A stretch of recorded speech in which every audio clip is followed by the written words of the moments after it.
episode 13 on Friday the 13th. But I'm here. Hello.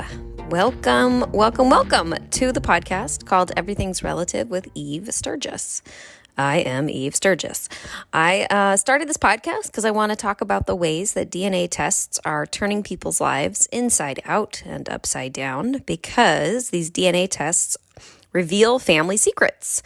It's happening a lot, and there are a lot of people who want to talk about it. So I am here. Come talk to me. So much has happened since episode 12. I feel like there's a ton to talk about, including like what's happening in the episode. So I have to get to everything. So the only one very major thing happened here in 2020 in the United States in the past 2 weeks, and that is Halloween. I'm sorry to say my husband and I have probably already eaten all of the Reese's peanut butter cups that we could find in the house. But Dallas and Margot had a fun time. The other major thing that happened that's maybe more important than Halloween was our presidential election. It was a nail biter, folks, if you haven't heard. And it technically isn't over. There are more steps to be taken.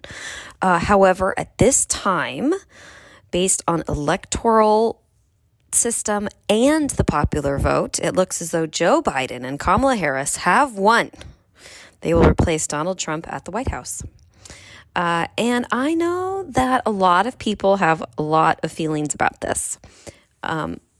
So I want to talk about it for just a second. If you have followed me for more than even one episode, you probably know where I stand on this issue. And it's been on my mind a lot lately because I know there are a lot of NPEs that voted for Trump. And there are probably a lot of NPEs that voted for Joe Jorgensen. And I'm sure there are NPEs who voted for Kanye West. And I know this because DNA surprises and NPEs happen to people everywhere. There is no population of people untouched by this occurrence. And if any population claims that they're untouched, it just means it hasn't happened yet, and it will. So I believe that a huge contributor to the phenomenon is the historical and present pressure that is placed specifically on women to carry the burden of conception, of pregnancy, of birth control, of secrecy, and of shame. So until that changes, I am going to keep voting for the party that respects women and fights for their individual rights the most. And for me, that is not Donald Trump. But I know that it's complicated for people to tear apart their different wants and needs from their beliefs and politics. And so I hope you keep listening. If you disagree with me about that, I hope that you still are getting something. Don't listen to me. Just listen to the stories. That's totally fine. So that's what I have to say about that today. And also, speaking of women and women's rights and the onus placed on them about so many things, this episode is about that. And so, oh God, there's like so much to think about after hearing Jessica's story. After talking with her, I was like electric with thoughts. But so I want to set you up a little bit before we go there, because this is like a story. Gosh, I almost wish we could all like discuss it afterwards or something. Maybe that's something I'll set up for my Patreon supporters. If you support me on Patreon, I will start setting up Zoom calls to have discussions about especially interesting episodes.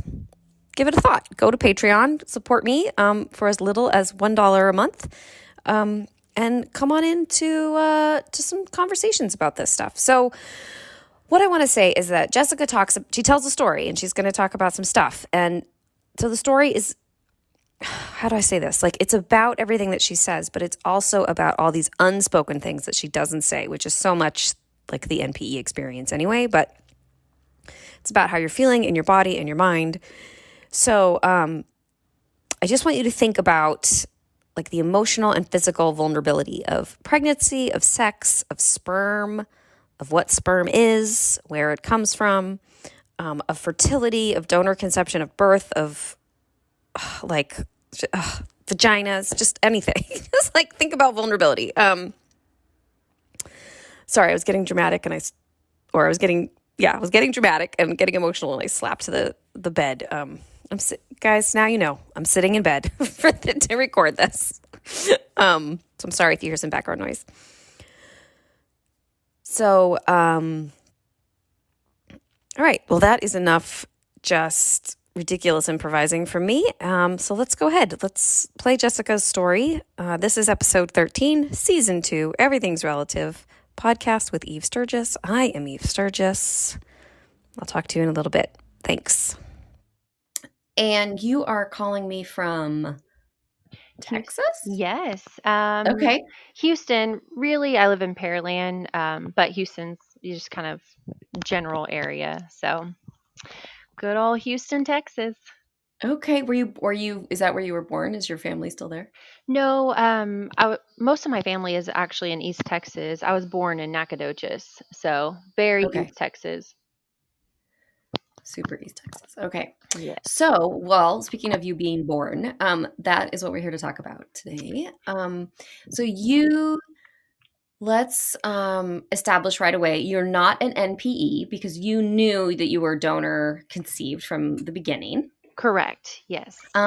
But you have a lot to offer about the ways to talk about. Hold on, let me say that sentence again. We're gonna edit this out. Okay, so what? Hey, How do you tell your story? How do you tell your story? Well, I guess I don't know if it'd be easier for me to kind of start from really the beginning, like before I was even a thought. But I've known my entire life that I was donor conceived just because my mom was always very transparent with me. She always was, very candid and wanted to make sure that I knew and that that was part of my conception story. And it's something that I treasured. And to literally any human being or any non-human object that would listen to me, I would talk about it and tell because I was just a chatty Cathy. So Do you remember how old you were when your mom explained it to you? So, as far back as I can remember being 3, that is about as young as I can remember. I'm pretty sure my mom talked about it to me before then, Mhm. but Sure. that is as far back as I can really remember my mom having these conversations with me. And how did she explain it at that time? She just told me that, she was really having trouble getting pregnant. My dad just wasn't able to produce, and they were recommended to seek fertility treatment with a doctor. And at that doctor's direction and help, they were able to conceive me. And they had a donor, and that was really all I remember my mom telling me Mhm. is donor until I got older, and then, she started Right. using, verbiage of eggs and sperm, and I Mhm, really mhm. began to really piece it all together. But she always gave me a very vivid picture, and when she described what my donor looked like based on what the doctor told her. So Right. I've had this image in my head my entire life of what he potentially looks like just from a physique standpoint and certain features, but his face has always been when I, dreamed about it or thought about it, his face has kind Mhm. of been this blur. Like I just Right. don't know what that is.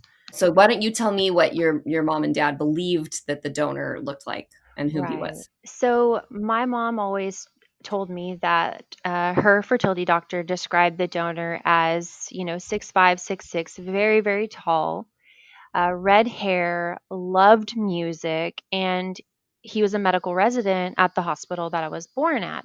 So I always knew, I'm like, okay, if he was a medical resident as I got older and, was Mhm. more educated, understand, okay, he must be a doctor now, and Right. he's tall and he loves music, this must be where I get a lot of these things from. I don't have colored eyes like I thought he did, but, that I would have because of him. But I just had this picture drawn out in my head of this very tall redheaded man who was a doctor in a lab coat who Mhm. loved Mhm. basketball and music, and that's what's stuck in my head for the last 30 years, you know? Sure. So And are you tall? I'm very tall. It So seems I feel like you're tall. I feel like just from your Instagram, you I look tall. Yes, I'm very tall. I always joke because people always ask me when you're tall. They always ask you these like common questions. Like, so Yeah. I'm actually 6'1 1/4, but I always tell Wow, yeah, that's people I always tell people I'm 5'13 when they ask, just because I like to see their reaction, being like 5'13, like their mind like spinning. Yeah, they're like, wait, what? So, but I always joke that I'm 5'13, but I am 6'1 1/4 ish. So. okay, so yeah, so that tracks with, like with a donor that was tall. Yes, very much So so. that they okay. And, what color is your hair? My hair is red. Mhm. Yeah, okay, so this whole story, like, Everything's lining up. worked out. Yeah, everything lines up. So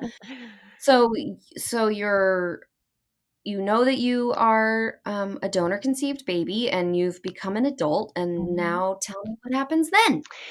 So, to kind of, I guess, like fast forward, after I had my third child about 5+ years ago, I started noticing a lot of health issues, and doctors were not able to give me any clear diagnosis. They were kind of just throwing random diagnosis at me. They're like, "Oh, you must be diabetic. That's why you're losing your vision. Oh, you must be this. This is why this is happening." They just were like throwing just blindly diagnosis at me. And so Mhm, I had been to several doctors, and I went to see a GP who was like very much into more holistic things and trying to really get to the root of the problem versus just throwing medications at you and a diagnosis that's probably not accurate. So she wrote down on a piece of paper at my visit, and she suggested that I take a commercial DNA test, and she mhm, specifically wrote 23andMe and a couple of books that I should read just to kind of reset my mind and really guide me in some sort of direction to get answers. mhm, So that was in 2018, actually. So fast forward to December 2019, my brother-in-law bought my mother-in-law a commercial DNA test. She took it, got her results back at beginning of January, and she was so excited to show us all the stuff on the app. And I was like, you know what, Jessica, like, why don't you just take one? Like, you had the suggestion to do so, but hadn't done it yet. Okay. correct. Yeah. And I had just, been saying, my doctor just told me to do it. And I put it off, put it off. And that's just my nature. Like, I take care of myself Mhm, last, everyone else first. So, mhm, mhm, of course, mhm, right? So, after my mother in law got her results in and she was showing us and she was just so excited, I was like, you know what? I'm like, just take the stinking test, Jessica. Just do it. So, I got 23andMe and I did Ancestry and Health just because that, I figured, okay, this may give me some sort of answers. So early January 2020, took the test. After I got it, it literally sat on my like it's a table in our living room behind the couch. Sat there for a handful of days. Every day I just stared at it before I went to work. After I got work, I'm like, oh my god, why are you not taking? Like I just was so apprehensive, and I don't know why. I really still don't know why. mm, Finally, I took it to work, and one of my friends, Ashley, was like, Jessica, hurry up and spit in this dang tube and let me ship this off for you. Let's do this. mhm. So the next day on my way to work, I'm like, I have it with, Okay, I'm so literally carrying it with me on my way to everywhere. work the next day. I'm trying to get enough saliva in this dang tube to fill it up to the top of the line, right? So I do it, put it in the box, put it all back, download the app, register it. I take it to work, and my friend Ashley, she's like, Jessica, when are you going to mail this test? Like, I'm tired of you procrastinating. I was like, Right. oh, I finally did it this morning. I was like, I'll go today at lunch. I'll just make sure I make time. So that day passes. I didn't go. Of course, it's like 4 o'clock in the afternoon. I'm still busy, hadn't taken lunch. Next day comes around. Ashley's like, give me the box. I'm taking it for you now. Took it from me and went and dropped it off at the post office. So, when you take the test, they give you updates. They tell you, they're like, oh, it's on its way. Oh, we received, you get these updates. And so I was like, you know what? Quit looking at it. You've waited 30 something years. Quit. Whenever the results are in, they're going to be in. It's not going to be in any sooner just because you're checking it every 5 minutes. So I was like mentally checked out of it. Okay. And then fast forward to Sunday, February 23rd. I'm playing in my youngest, who kids' room, my girls were playing dolls, just having, normal Sunday morning, PJs and pajama, PJs and Barbies. Mm-hmm. And I was like, I'm going to go check my phone real quick. So I went in my bedroom, picked up my phone just to check messages, see if I had any missed calls from like my mom or whatnot. And as soon as I turn my phone on, I start to unlock it and I get a notification literally that moment from 23andMe saying my DNA results were ready. Mm-hmm. And my heart stopped. Like I got literally, I could just feel from my shoulders up get so warm, full body hives. Like it was almost like time stopped. I Mm-hmm. was just like, oh my God, and the reason I took it was for the health stuff, right? But because I've known my whole life that I could potentially have siblings out there, I just Right. I was just like, oh, what if this is the moment? Like, what if I find my siblings? Like, what if there are Mm-hmm. siblings in here? And I want to backpedal just for a quick second because there was something that happened in 2007 that made me believe that I would never find any siblings and or who my donor was. Mm. So my husband was in the Marine Corps, and we were stationed in San Diego, California. I was at home with my son, and I was watching a friend's little girl, and we're sitting on the floor playing. And my son's probably like, I don't even know, like 9, 10 months old. And there's an episode of Oprah playing behind me, and they were talking about the donor sibling registry. Uh-huh. And that, like, literally my ears lit up when they mentioned that. I was like, oh my God. And, there's all these people on stage. They're talking about how they found, 19 siblings and blah, blah, yada, yada, yada. So I immediately pick up the phone and I call my mom and I'm like, Mom, I need my donor number. I found out that there's this website I can get a membership for. It was like dirt cheap. I don't even remember. It was like $20 or something.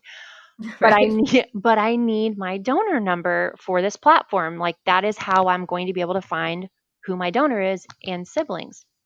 So she's like, okay, Jessica, this is normal workday weekday during business hours. So my mom's like, I'm gonna call you back.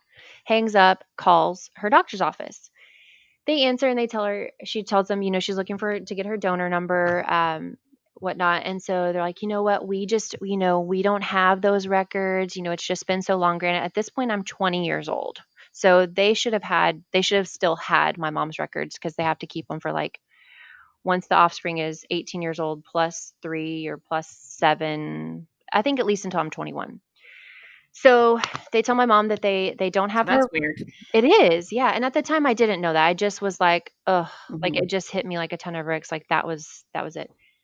So she tells them, she's looking for a donor number. They say they don't have her records, and then the girl who answered the phone actually told her. She said, to be honest, at this point in the 80s, they weren't really keeping records of donor numbers. So, even if we could find it, there would have been no name tied to it anyway.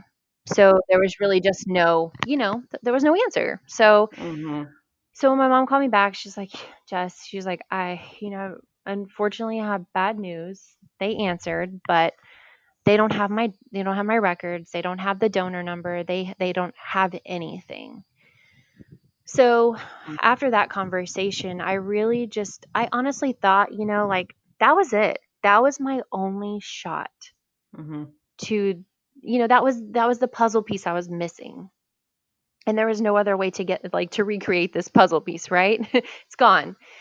So, all right, so back to 23andMe, Sunday, February 23rd, 12:14 p.m. Putting you right in there. I was standing beside my bed next to the nightstand, and when that notification came on, I got weak at the knees. I hit the floor, literally hit the floor. My husband's like, Mm-hmm. "What are you doing?" And I couldn't talk. I couldn't talk. I couldn't think, and I literally felt like time was just standing still. And I don't know how I got it out, but I was like, "My results are in." He's like, "What? What were like what?" So he climbs over the bed, and I'm sitting on the floor, and I open the app, and you're going through. I was looking at the ethnicity part because that's like the first thing that when you open the app is what you see. I'm looking, and I'm looking, but I'm not really looking at it. I'm just scrolling. Like I'm really not recognizing what I'm looking at just because my mind is in a totally different place. And so my husband's like, Jessica, get to the relatives. Like, where do you find? And so I scrolled past that option probably 12 times because I'm scrolling, but I'm not really looking. Like, I'm not Right. paying attention to Right. what's happening. So finally I see the area where it's like, I don't remember the verbiage anyway, but it's something about DNA relatives. And I click it and it starts spinning. And it was probably a good 15 to 20 seconds, but it felt like eternity Like watching. eternity. Yes, Yeah. like literally just watching that little thing just spin and spin and spin. So as soon as it says loading your relatives, as soon as it stops spinning, your matches pop up. And I just like it matched me with 3 half siblings. And I was just like, "Oh my god, like is this real life? Like do I really have siblings? Is this is really it?" So it matched me with 2 half sisters and a half brother. That's So, amazing. I mean, yeah. it's not it's it's not amazing within like the concept of donor clinics and donor conception, but Right. to to I'm trying to imagine what it would be like to open it and have it be siblings, just like 1, 2, 3. Bam. Yeah. That would feel really, really intense because I It mean, I've got most people get lots of distant cousins and things like that. So Mhm. to Yes. have to have siblings right away, and 3 of them would be a lot. Yeah. Yes. So that was it was a total shock. And so my husband's like leaning over, mouth breathing on my neck, like, "Oh my god." So he climbs back over the bed, gets his phone, and he calls my mom on speakerphone. So I'm Mhm. immediately requesting to connect with these 3 half siblings and on 23andMe. Now, because 2 of the siblings have their first and last name, of course, what do? Go to Go social for media. Like, it. Mhm. bam. That's where you're gonna find them, right? So I immediately go to Facebook and, search for one half sister who has a full name and a half brother who has a full name, and I immediately find them and I click friend, to request their Mhm. friendship. The third half sibling only had her initials, which was Mm. EW. And so I was like, crap, how am I going to find this one? Like, how Right. am I going to find by initials? Like, I'm just hoping and praying to God that she will be on 23andMe and request my friendship and speak to me and, talk to me. So, no sooner than me requesting to connect with the 3 half siblings on 23andMe and then 2 half siblings on Facebook, I get it's accepted, the friend request for the 2 half sisters on 23andMe. And then the sister that I found on Facebook, she accepted my friendship. And then I immediately got a friend request from a name that matched the initials. And this is all happening so fast. I felt like it was in slow mo, but it was not. It was like bam, bam, bam, bam. Right. It Right. was so fast. And I was just like, oh my God, is this really happening? So my mom's on speakerphone on my husband's phone. He's like, Mom, Jessica got her results and she has 3 siblings. And my mom was like, oh, you have got to be kidding me. Huh. And so I'm connecting with them. And as soon as the connection is made on Facebook, I'm not even looking at 23 and me anymore. At Mhm. this point, I'm looking at Facebook Messenger because I get a message from both of my half sisters. Mhm. And the first one, and I'll have to read it to you just because as I'm reading this, I'm thinking some other things. So the first message that I get is, "Hi, just checked 23andMe. I guess you've seen our relationship. I guess you've seen the relationship. We're born the same year." And so I'm like, "Oh my God, we're the same age. Like, this is so Mhm. cool." And this is this sister that only has initials on 23andMe. Mhm. The other sister also messaged me, but because of her circumstance, she has to remain anonymous. So I'm going to exclude Sure. part of that conversation. Yeah. But so I'm reading this and I'm reading it with my eyeballs, but I'm also reading it out loud at the same time because my Mhm. mom's on the phone and she's like, "Oh my God." Like we're just, oh my God is all we literally can say. And the next message that she sends me is, "Do you know the details of our birth story?"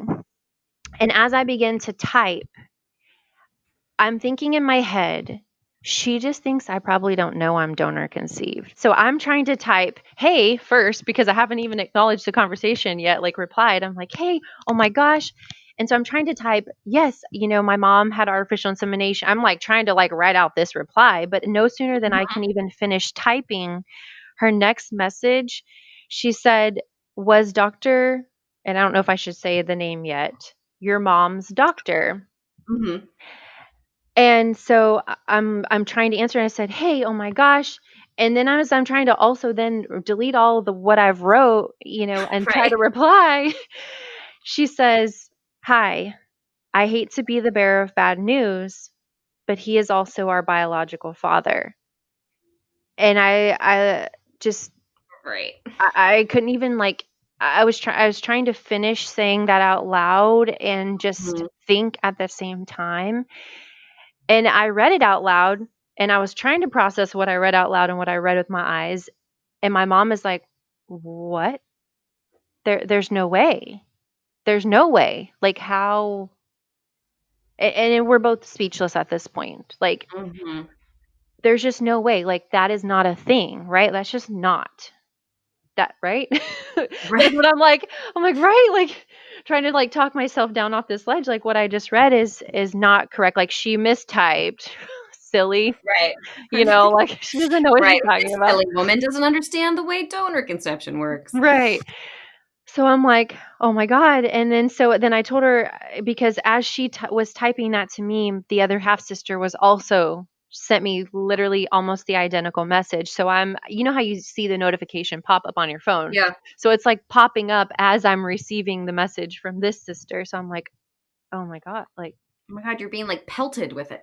yeah, I'm just like, "Holy cow." Like I can't swallow what I was just fed. Like Mm. I don't understand.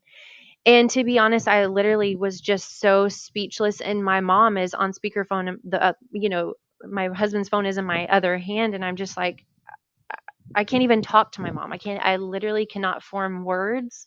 I can't form thoughts or phrases or feelings, anything. I just was silent.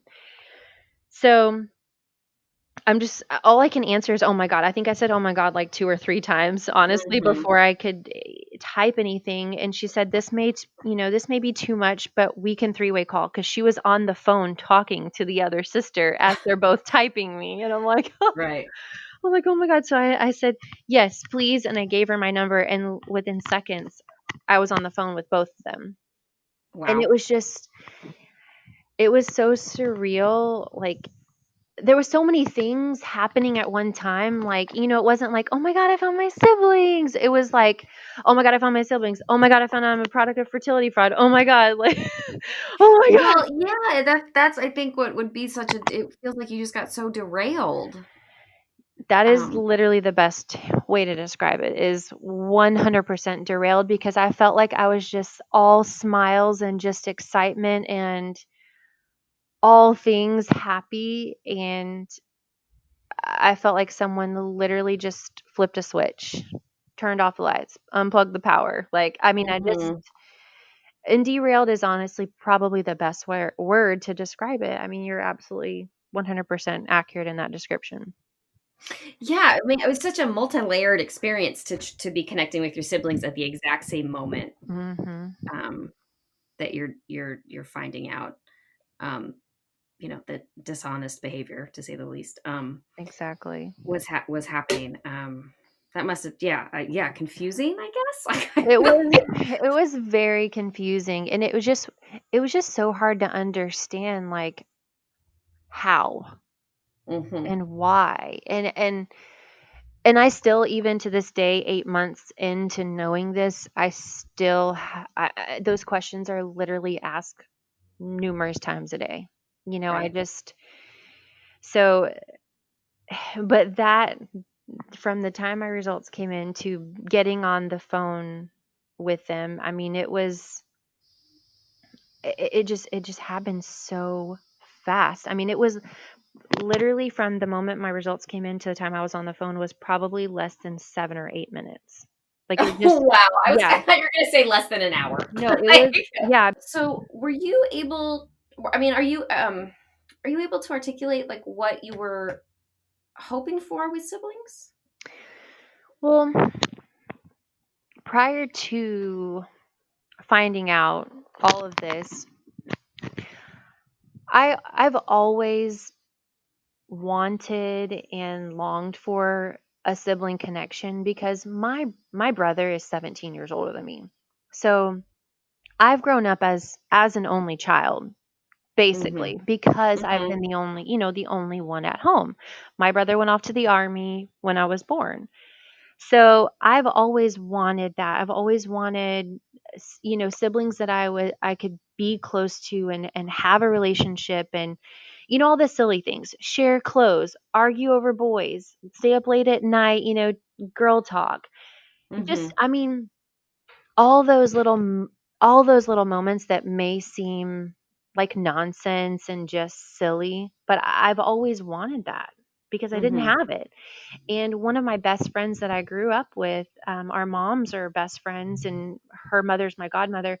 We always told people we were sisters, although we look nothing alike. She has got dark Mhm. hair, tan eyes, or tan skin, green eyes, and I'm glow in the dark white, red hair, brown, like light brown eyes. But we Yeah. always told people we were sisters because we were so close and we were such best friends. And our moms were best friends. We grew up together, so I kind of we formed that, and so I always hoped for that, but with someone, I was blood related to have, Mhm. a true blood related sibling or siblings. So yeah, I've always wanted that sister relationship and bond, and I essentially I kind of had it with my best friend, and I made that, but it Mhm. wasn't, we weren't really sisters. We were best friends. So Right. So to have a really real one might be as magical or more fun. yes, Mhm. absolutely. Absolutely. So that that definitely derailed me, that Mhm. moment. But I will say, and there's so much more to this, but the silver lining, and I don't want the silver lining to overshadow or overpower what's really, what really happened and what I'm continuing to fight for. But the silver lining, honestly, is that I do have siblings, and Mhm. I have a lot more than I ever imagined that I would ever have. Right. We're currently at 10. Uh-huh. So, and on the search for more, we're pretty darn close. But yeah, it's been really great having at least I love all my half siblings. I do, even though three of them I will probably, never get to know. But Mhm. it's been really great having my half sisters, especially because we talk every day. Oh, I fun. mean, literally throughout the day. It's like we can't go an hour without talking to each other. We're in this, we're in Mhm. a group message, and we, it could be about silly things. It could be about just things that we're going through. And honestly, in the beginning and even to this day, they have been my ride or die, my rock, and my mom as well. But because they have gone through this, they have been in this situation longer than I have. They've really been helpful from an emotional and psychological standpoint, to be honest. I've always been Mhm. strong like my mom. My mom was very independent. My She raised me, her and my dad divorced, or my birth certificate father divorced when I was 2. So it's just me and my mom. And so she's raised me to be independent and, not depend or rely on anyone else. So having this really put a huge dent in me emotionally and psychologically. It's been phenomenal to have them because it's like every day you wake up and you're like, that wasn't real, like that was a bad dream, Mhm. and you have this emotional hangover every single day. And so it's just nice to have that support, of them. And so, and to be able to, not be embarrassed about having these, feelings, or just literally wanting to break down and cry in the middle of Kroger because it's hit you, Mhm. like, Mhm. so I hate that this is, that they're a part of this too, that we're all, any of us are a part of this, but it is nice to have them to go through it together, Yeah. Oh, So that absolutely. And at least one is very close in age to you. Is the other one close in age? yes. So that half sister, her and I are only, let's see, 4 months apart. Okay. So I'm March 87, she's July 87.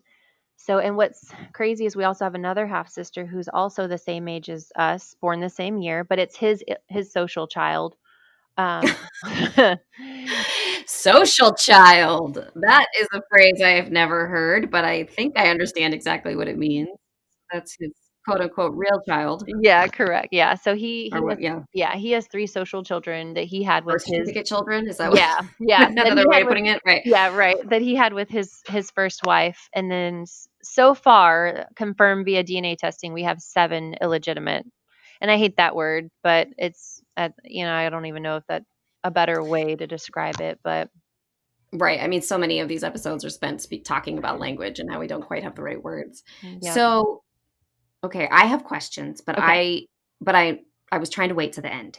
But you tell me when it's ready, when it's time for questions. You can dive in. You can ask me any questions, and I mean, like I said, there's so much to this story. So maybe your questions will spark more because this goes deeper. This is only the outer shell. So Right. Well, yeah. So I kind of want to get into all that. yeah. Um.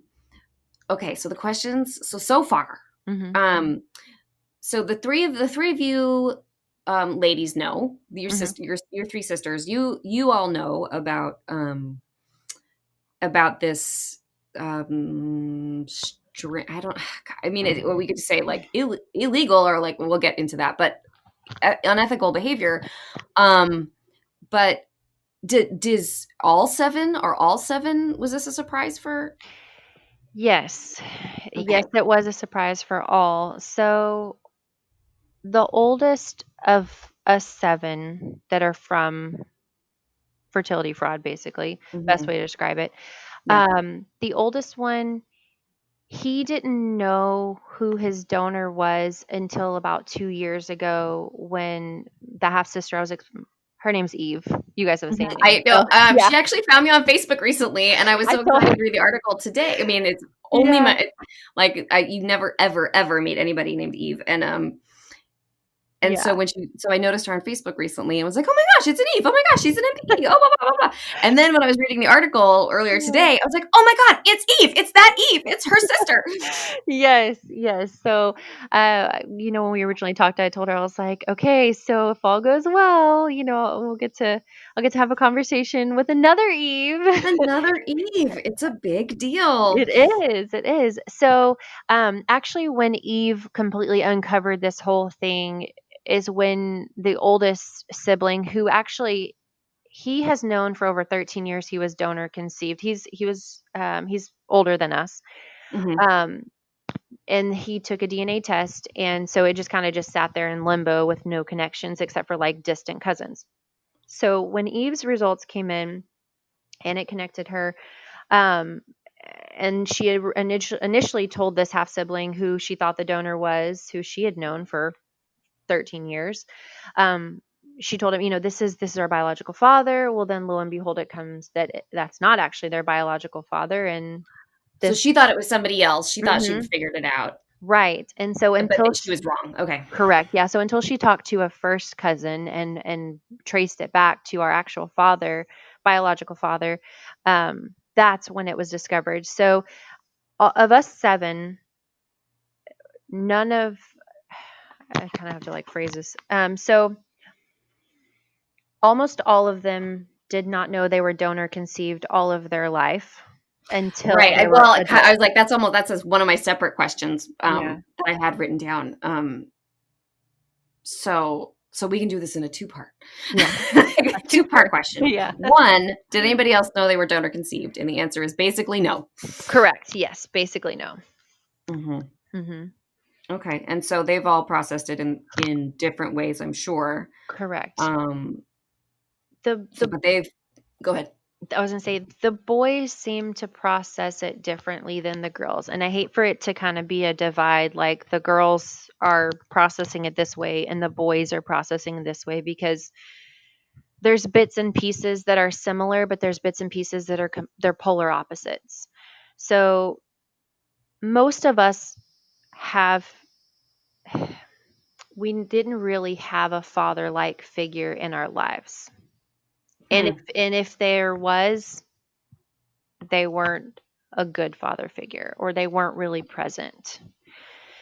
So that presents quite a conflict internally when you're processing this whole thing and trying to separate the deception behind Hmm. our conception and the fact that now you've found your biological father. Because Right. there's a part of you, and I mean, there's a part of me that still, I feel a lot of guilt. I feel, I feel there's a lot of me that feels robbed. And I feel like they probably feel this way too, robbed of, okay, now that I know who my biological father is, and for them, just finding out they were donor conceived and then all this. But there's a Hmm. part of me, personally, just speaking, that I'm robbed. Like, I will never, there's so many ways I played out meeting my biological father for the first time, and they didn't go that way. Hmm. I figure, oh my God, like it's going to be this moment in a movie where I'm going to like literally see him for the first time and take off running towards him and just hug him as tight as I can hug him, and Hmm. look in his eyes, like listen to his voice. What is his demeanor? Is he a hand talker like me? Does, like, do we Hmm. have the same ears? Just trying to like find similarities and having that beautiful moment, right? But I'll never have that, because to him, I'm a transaction. And, so the way, Which could have go ahead.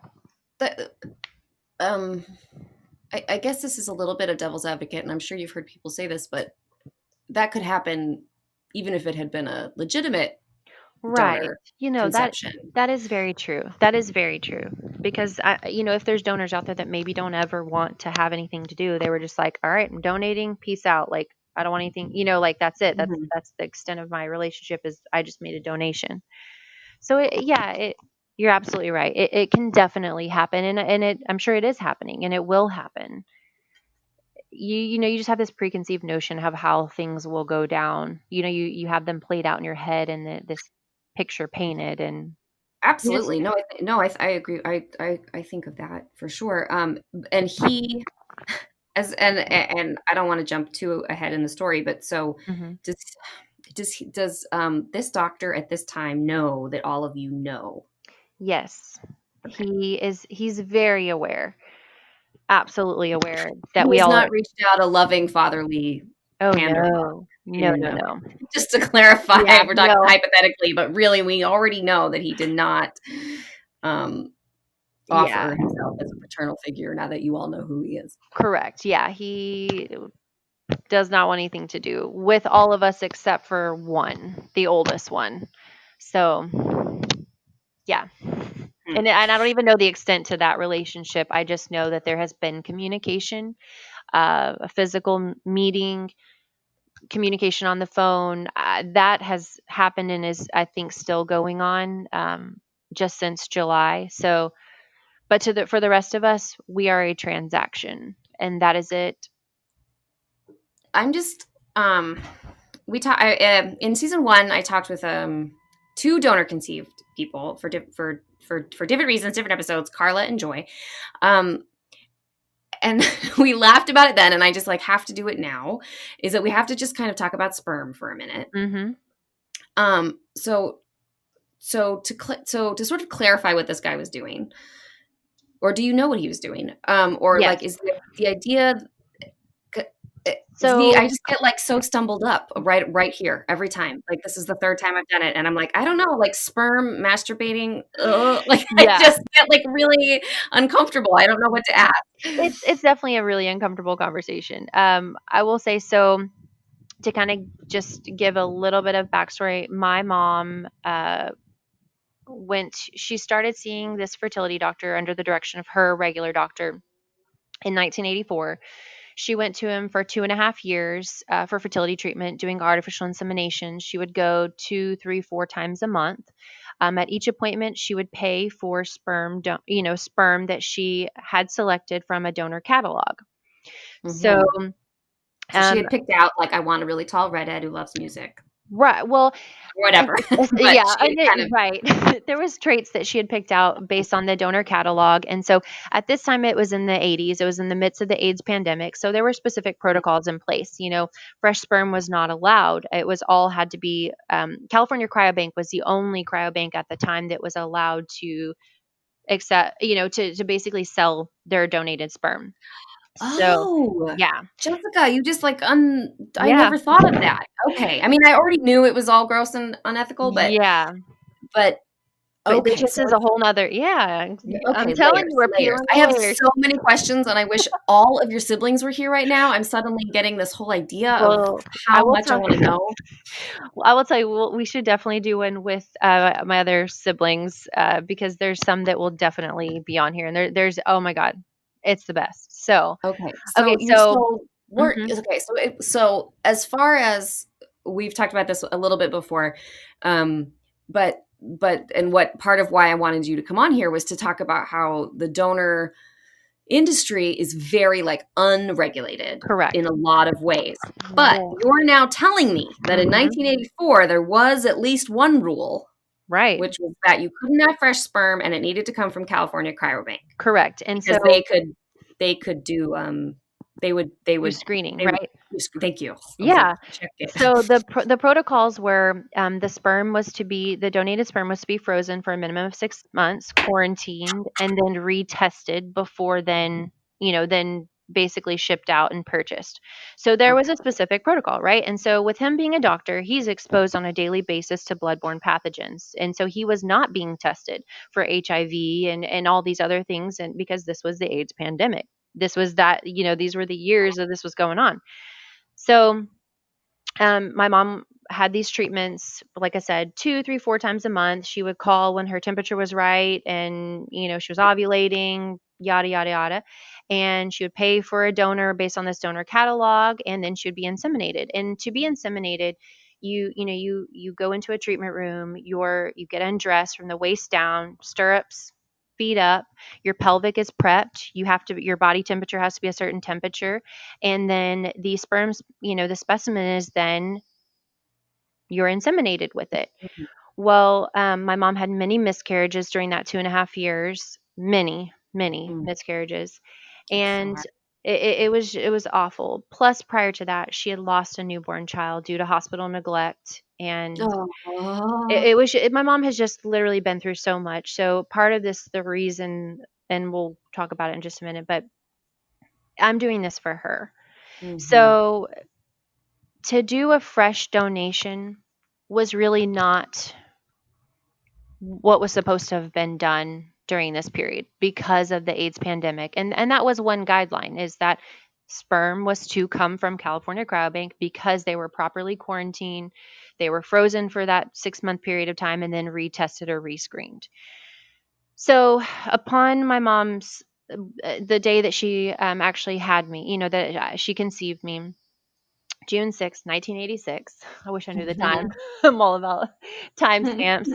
But her fertility doctor recommended, he suggested, let's do a fresh donor. And my mom was very much against it because this is a small town they're coming from. All these small towns, everybody knows everyone in every small town in East Texas. And she just was worried about accidental incest. And, most people in East Texas, they stay because your family's there, your family farm is there, like, people just don't leave. And so my mom was just very worried about that. But he reassured her, he's a medical resident at Nacogdoches Medical Hospital, and residents, they go all over. So, and he's a doctor, he's educated, 6'6" or 6'5" tall, redhead, gave all those demographics. Yeah. So my mom finally, agreed. She was like, okay, all right, well, I guess let's do this. Well, after researching, after all this, I've confirmed that Nacogdoches Medical Center or Hospital has never been a teaching hospital. Therefore, there have never been medical residents at this hospital since its existence, which goes beyond when this was Mhm. happening. So it's just there's so many lies. But sperm was supposed to have come from a cryobank and been Right. screened. That's what the patients are consenting for. That's what they're, that's what. they're consenting to, they're assenting to. And so even in that moment with your mom back in June, Mhm. he was already suggesting that like he had like a black market Right. fresh sperm Mhm. access. So Yep. already he was kind of like, well, I have Yeah, I've this got other way. mhm. And then, but that was like totally just a like a bold-faced lie to her face Absolutely. because he was the black market sperm. Yep. And okay, you keep talking. That's Like okay. all That's my okay. questions just get so I I get it so honestly, I get so caught up in the idea of this man yeah, doing like his thing in the masturbating next in his room. office. Yep. Like I don't Mhm. understand. I'm like, was he in the bathroom? Was he doing it right then? Like how fresh was it? Like was like Well, it gets it's real gross real quick. it does, and, to make it even more graphic is that sperm only lives outside the mucosa area for 30 minutes max.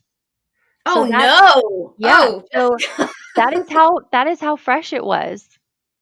30 minutes or less. Wham, bam, thank you, ma'am. okay. Yeah, it's so just so you know, so little No, fun these fact. are the questions these are the answers I wanted. Yeah, little Okay. fun fact. Okay. 30 So, minutes. He all right. yep, Okay. next room or his office, which was down the hall. Mhm.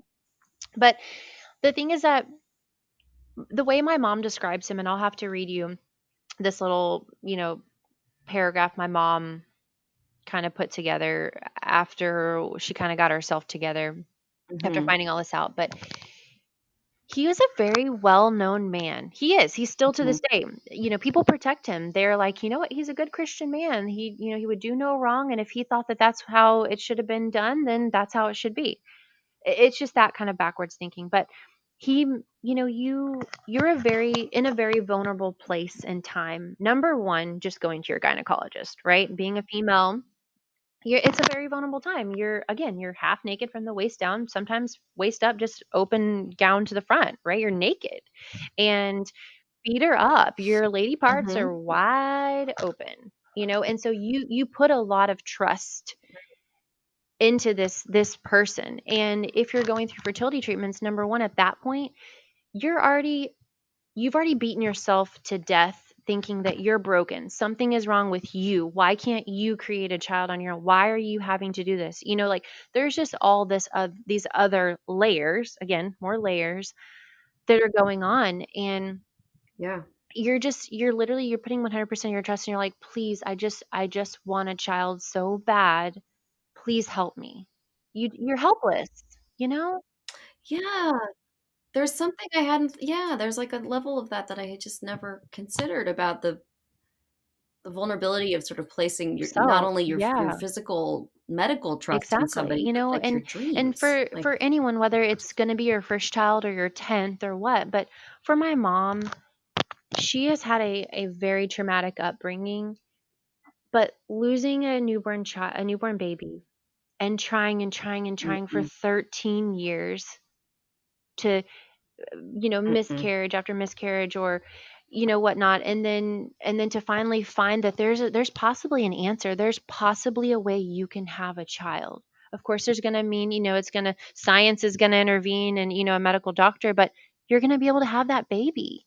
You just have this, like, I don't know, but it's so Mhm, you put all your trust in this person, and you're just like, please help me, okay, whatever you think that I need to do, you put that trust into them, and you don't think that they're going to hurt you or do something wrong to you or do something unethical.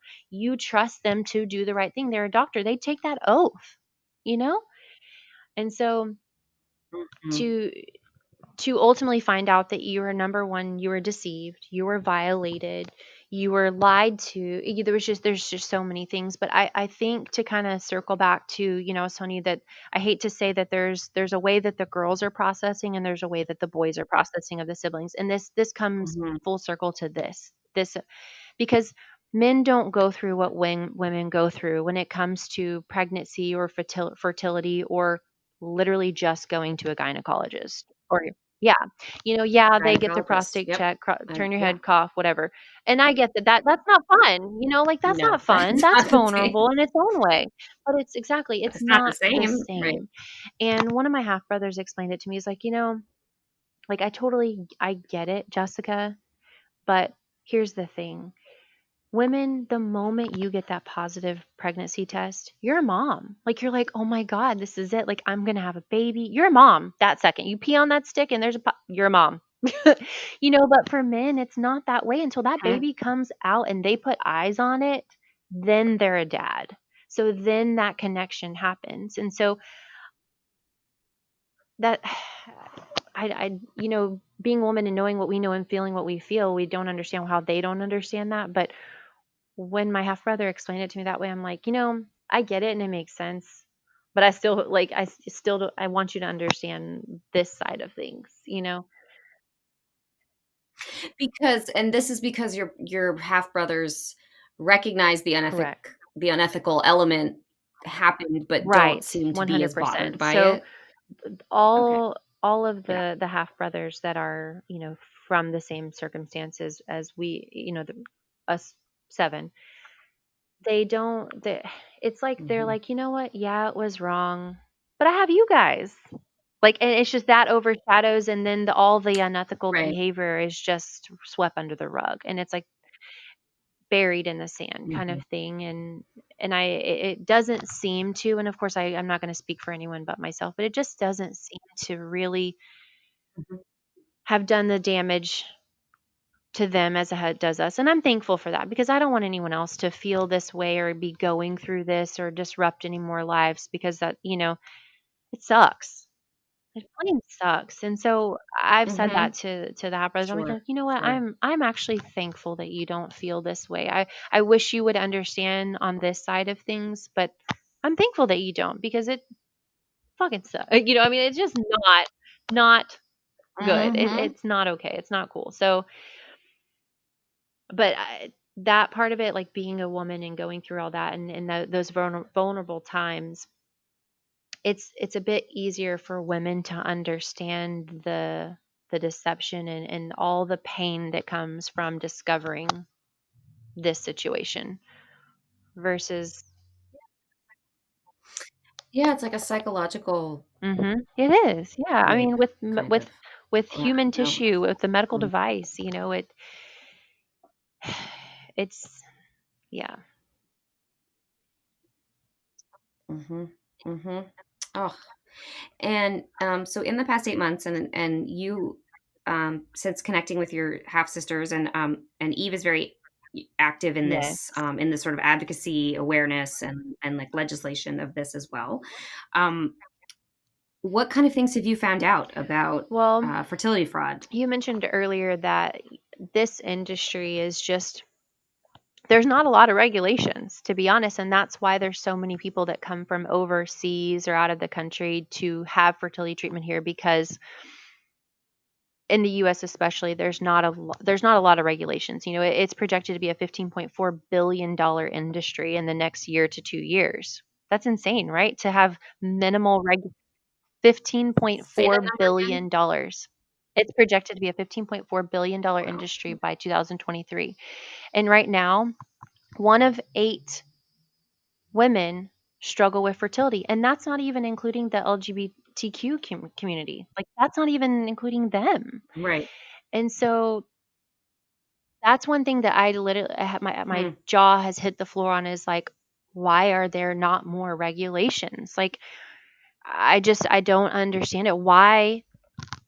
Number one, like, why should this have had to have been a law back then for people to not do it? It's unethical. Just don't do it. You know what I mean? Like, it just, to a normal human being, you just know, don't do unethical things. Like, why does there have to be a law? But there wasn't. Right. And so therefore it wasn't illegal when he was doing this.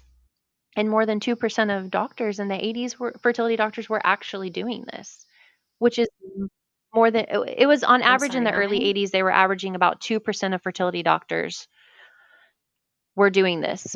Were using their own sperm. We're doing this. So two. And that's so 2% of donor conceived babies Or in the from 80s, fertility. early 80s. find Mhm. out that it was their doctor. Yep. May find out it was their doctor. So Okay. those are some.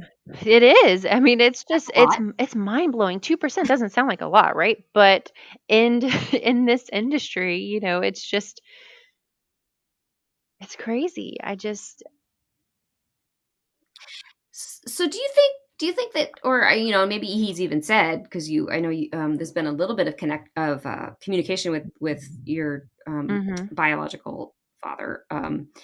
Does he think he He was doing a good thing? he thinks that he was first it was a lot of lies saying it wasn't he didn't do this. And then it turned into, "Oh, I went back and got my donor sperm from the early 70s from UTMB Galveston. I went back and bought it in the late 80s. I went back and bought it and brought it back to East Texas." We're like, "Okay, that's not a thing." Like once it leaves your body, you donate it. Yeah, I'm like, Weird, yeah. weird move, dude. No, Weird like, move, dude. pump the Yeah. brakes, bro. Okay. Like, I thought you were smart, but so that was initially, it was like, "Oh, I didn't do this. Oh, well, actually, I went back, and got my donor sperm and I bought it and brought it back and I was using that one or two times." So it turned in from one or two times to now, because there's seven of us, that it's like, okay, now Right. we've gotten information that's potentially up to 15 of us. But and siblings don't count, which in this group there's siblings, so that's kind of crazy.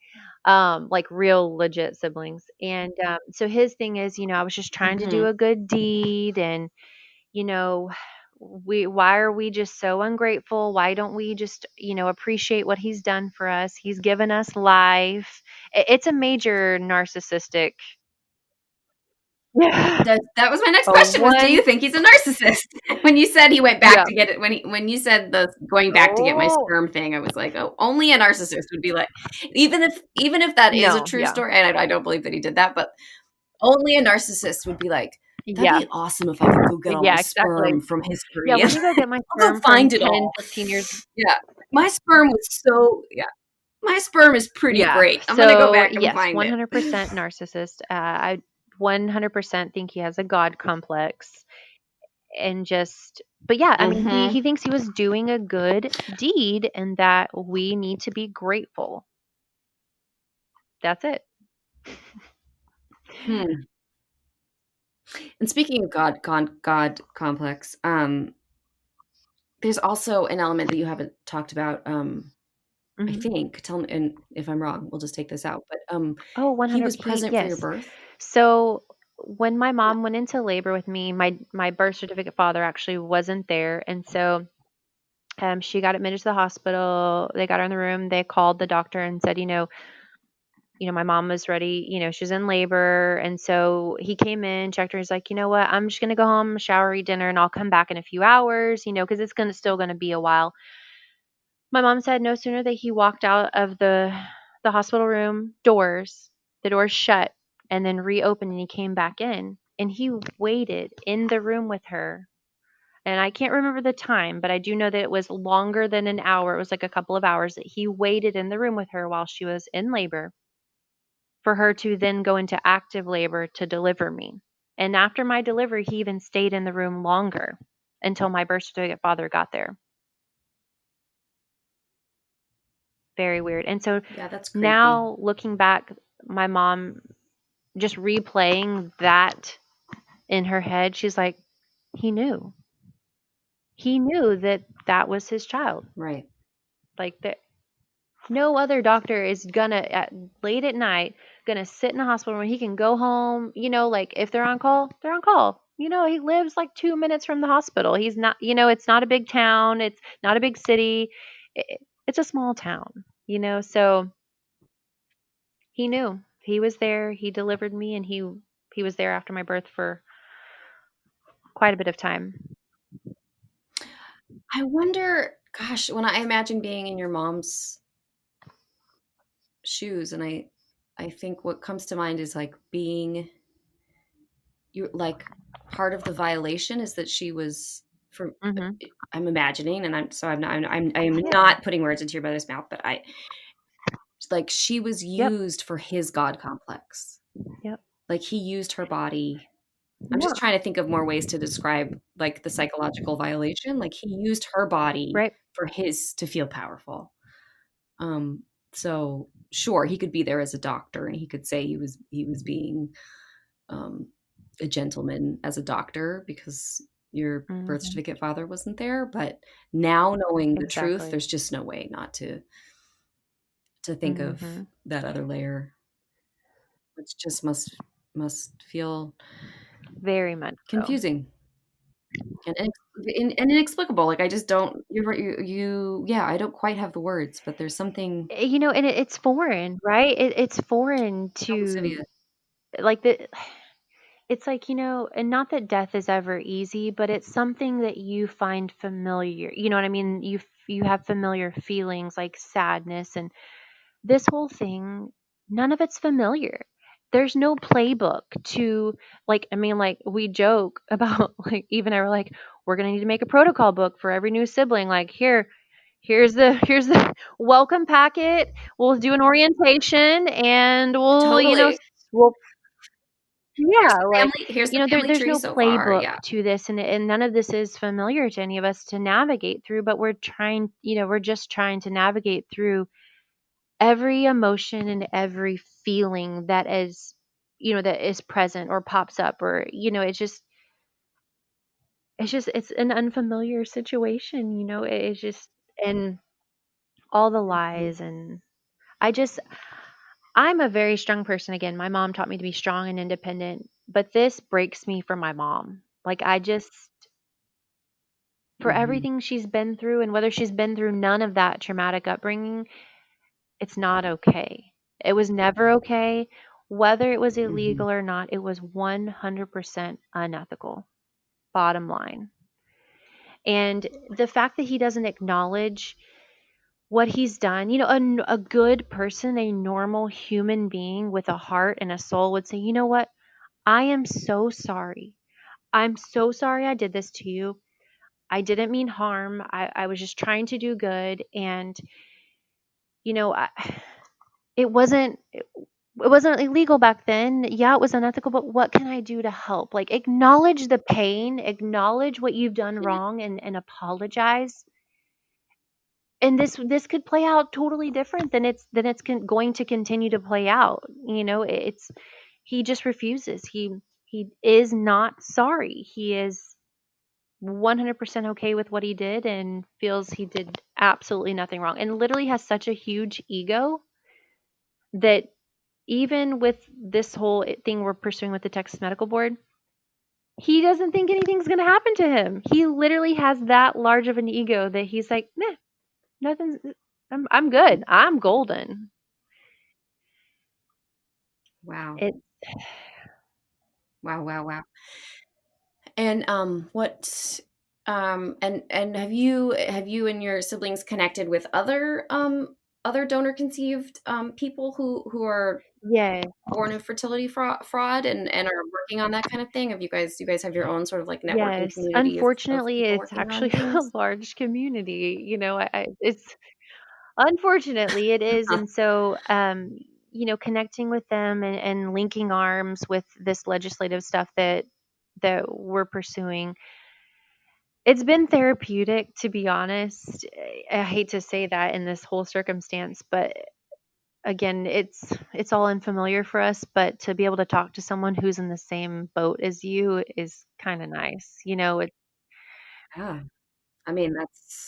I mean, that's huge. And I think having a project, Mhm. can be incredibly healing, Yeah, get busy, exactly. And get better.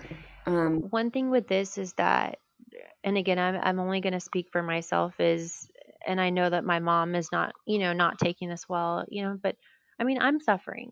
And at first, I was really hesitant. I'm a natural sharer. Like, I'm a social media junkie. I love social media. I love sharing all the things in my life because my kids are crazy. My life is wild and chaotic. Like, I'm a natural sharer.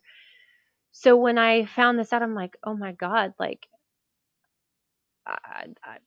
ugh, like, I'm, Mhm. again, I'm lost for words. And I'm like, I'm not going to share this. Like, this is this is dark, this is evil, and that's not me. I'm the cheery one. I'm the one at the morning huddle at work that everybody's like, pipe down, Jessica, bring it down a notch. You're up here, we're down here, we hadn't got our day start. Like, I'm that natural cheerleader, just, silly, fun all the time. But this has broken me. This has literally brought me into darkness, and I Mm, hate it. I'm not me anymore. I'm But if I don't acknowledge that trauma, I'll never be able, I'll never be able to heal. And so I I mhm. share, and I all my, people, my friends and family that follow me, and people that don't know me but follow me.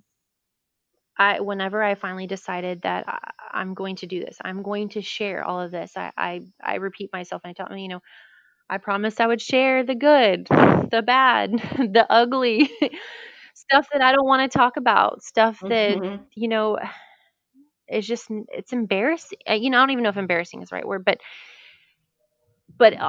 being able to, It's yeah, vulnerable. Being yeah. So authentic being is able to vulnerable. do that, it's hard. It's so hard. But writing my feelings down, or just taking like short little clips, like on my way home from work when I have that moment of silence, like, how am I feeling today? Like, what is going through my head? Like, and sharing that, even though people are probably like, oh my god, here we go again with fertility, it's like, i find I find it therapeutic to share my feelings, and it helps me to kind of filter through what I'm feeling, versus bottling it up and letting it fester and turn into something, worse. So that Mhm. that has been very therapeutic for me, is sharing that with my friends and family and complete strangers. But I think it's important, and I hope that, even if I could just help one person to get through this, if this is, their new circumstance, or they've been going through it, then you know, it makes me feel better about sharing, what I'm going through, and my siblings too. Absolutely. Yeah. Yeah, I think somebody said recently, um, my story becomes the next Survival guide. person's Yep. guidebook. Hmm. Right, survival guide, yes, and, that's been going around lately, and that really resonates really strongly with me, and it sounds like that's something that's Absolutely. also working for you. Um, so sa Hmm. so, on that, if somebody is hearing this story right now, and wants to reach out or find more about the fertility fraud community, what do Well, you suggest they do? Are there websites or just hashtags?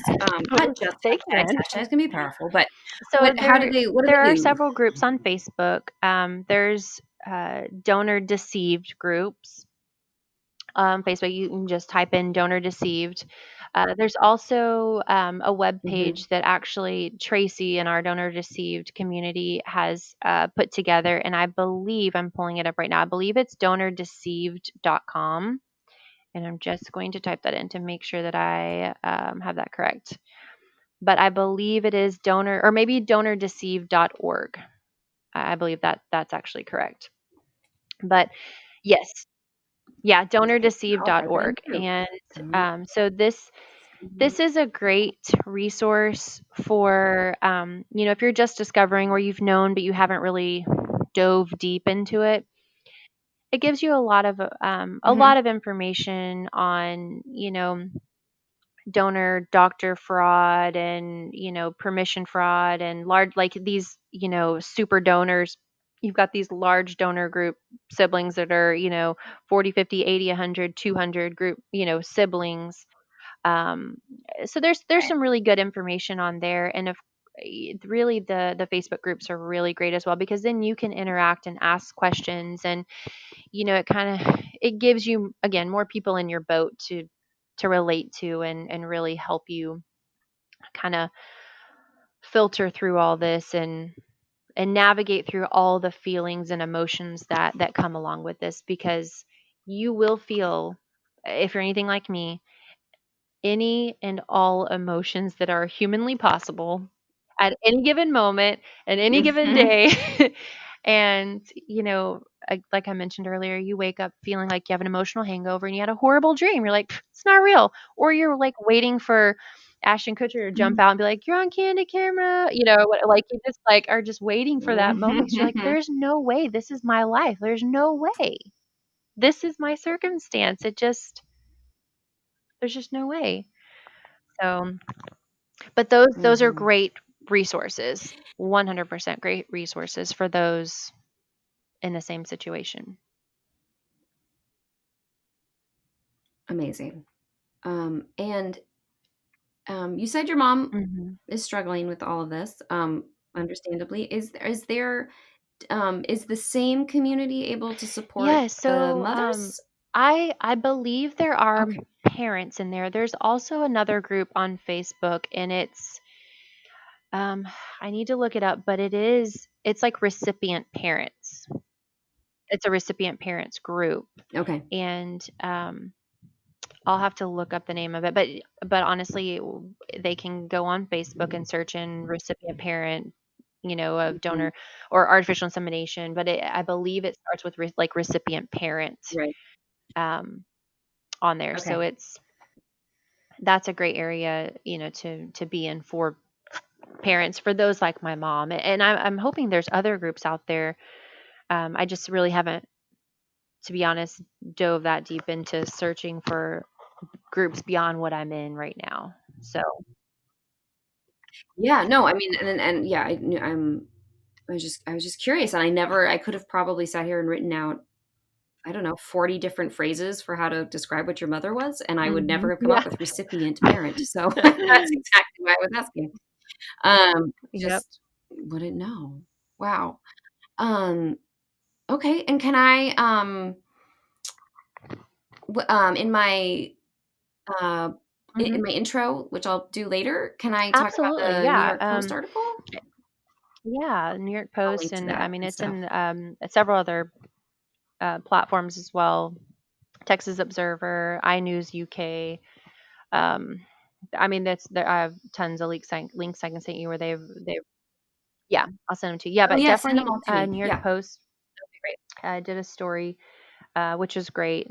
It was actually shocking that they had someone come down during COVID too, so that was kind of, um fun, I guess, but yes, absolutely, yeah, it's Felt validating too. again, everything it just seems so surreal. It's just like I'm just retelling something from a movie, but it's my life.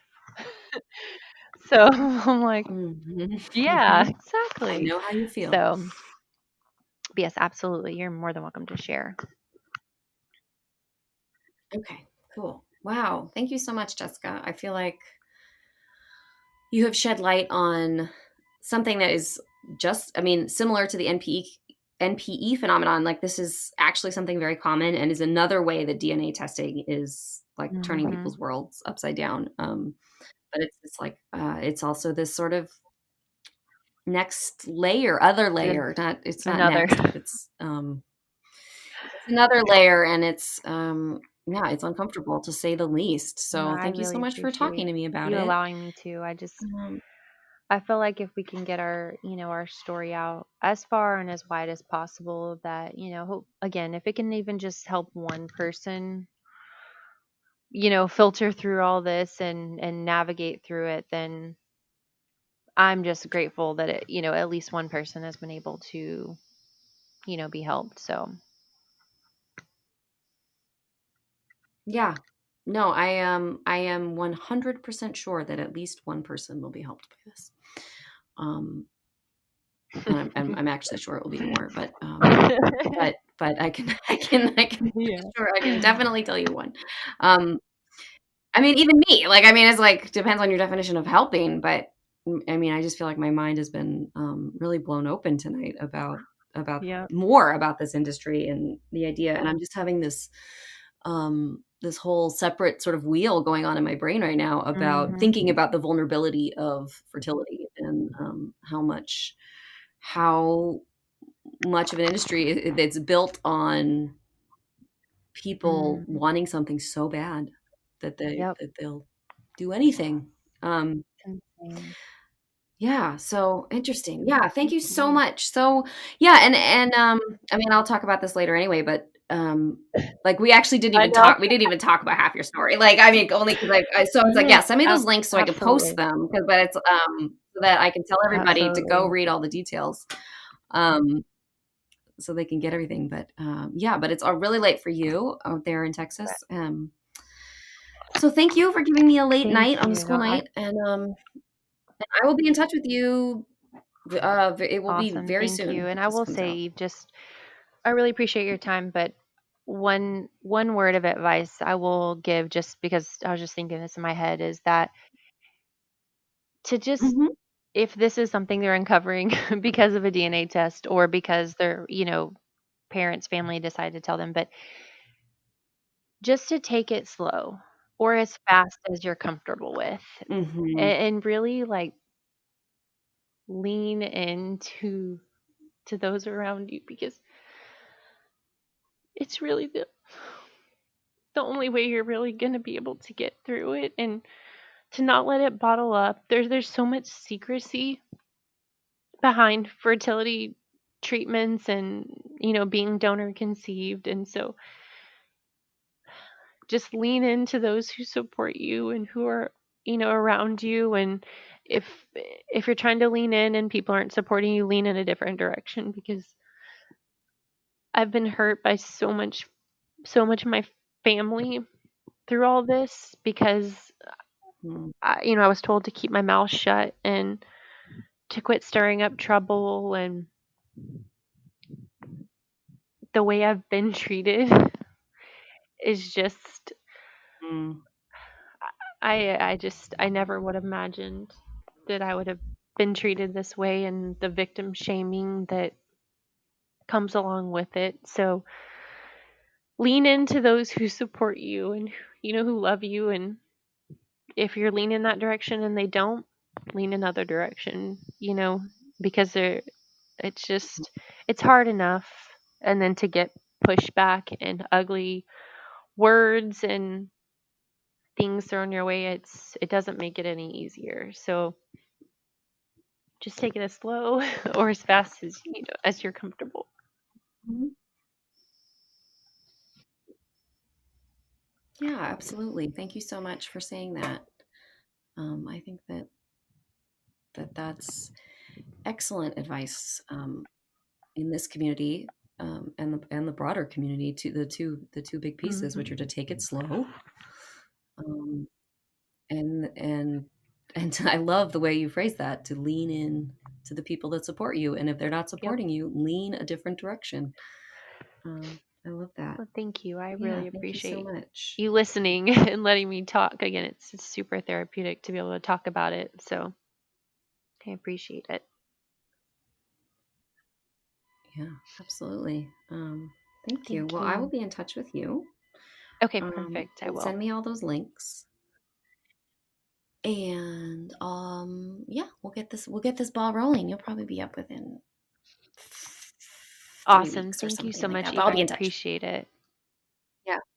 Awesome. Thanks. Have Absolutely. a Keep great in touch, night. okay, Jessica? Bye bye. All right. You too. I want to thank Jessica again for making the time, and we had to reschedule like, I don't know, like 47 times, all because of me. She was super patient and flexible, and she stayed up late for me because we're in different time zones. And I just really appreciate what she's doing, not only for herself and her mother, but for the greater world, educating people about fertility fraud and also trying to get some things done about it. So to quickly go over the resources that she talked about, go to Facebook and you're going to look for donor deceived, and then there's also donordeceived.org. And something that, came up that when I was talking with Jessica, that's been coming up in the past few weeks anyway, is that I've become so aware of how small like our NPE world is. So I don't know if that's happening to you, but it just seems like everyone knows somebody. And this was such an interesting example of this like tight community, like we're all overlapping and connecting. And like you listen to the story, so you know that Jessica is not an NPE, but she has siblings that are. So I didn't know her before we were talking, but I did know at least one of her siblings. So Of course, I didn't realize they were related because of donor conception. They had different last names, but it just, I don't know. It felt interesting. It felt synchronistic. So I'm really interested in that right now. So anyway, so yeah. And you know what else I've been talking about in a lot of episodes is how, like, if you can think of every way an NPE could be created, I'm sure that like someone else could come up with another way to surprise you. And I feel like doctors using their own sperm is not on a lot of people's lists unless they've heard of this kind of thing before. So on behalf of Jessica and myself, you're welcome. So anyway, and also check out my Instagram because I will put those resources that Jessica talked about on the Instagram. And then she also is going to send me links to, there's some stories, like the New York Post had some stuff and other things I talked about. So those will be there. So check out my Instagram. Make sure you're following Everything's Relative Podcast on Instagram. Just said that. So shifting gears before I go, I want to talk about the next episode 14, really quick, because I'm super excited and I want you to get excited and ready for it. It's supposed to come out the Friday after Thanksgiving Day because everything comes out every other Friday. So that seemed like a hard day to get a podcast out to everybody or for people to download and listen to it. So I'm actually going to wait until November 30th. So that's the first thing you need to make a note about, is that it's not going to come out that Friday. It's going to come out 3 days later on Monday. But if you have been navigating the NPE world for any amount of time, this is what I'm excited about. You have found this podcast, then you have probably heard of, and hopefully you have listened to another podcast called NPE Stories. And that is hosted by Lily Wood. So Lily and I connected a few weeks ago and we decided to make a crossover episode together. And that is episode 14. It was so much fun. You know, when you're just like talking to someone and it just feels like you just know you're definitely going to be friends. Beyond the NPE thing, we both have 3 children. We are the same age. To be honest, I'm older. And we just, I don't know, we both are kind of like podcast rookies and we like stumbled through figuring things out together for our episode and we laughed about mistakes we've made in the past and we talked about so much stuff. It was so fun.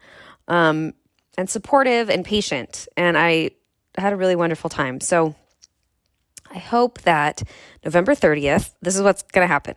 She's going to put up her episode where she interviews me, and I will drop my episode where I interview her at the same time. So you can hop between the two of us as for a little holiday fun after Thanksgiving and before Christmas. So hopefully that will introduce listeners to each other and be fun, and you get to hear something new. So episode 14, super excited. Tune in. In the meantime, good luck with everything. Head over to Patreon or review the podcast on whatever podcast platform you're listening to. Give it some stars or a review. Share with your friends. Come back November 30th when I'm here with Lily Wood. Have a good night. I'm Eve Sturgis, signing off of Everything's Relative Podcast. Bye. Everything's Relative with Eve Sturgis is produced by Kaylin Egan and Eve Sturgis. Eve is a licensed therapist in the state of California, but conversations on this podcast are not therapy sessions. This podcast is edited by Stephanie DeLonzik, the logo design is by Ivy McNally, and the music is used with permission by Goodbye the Band.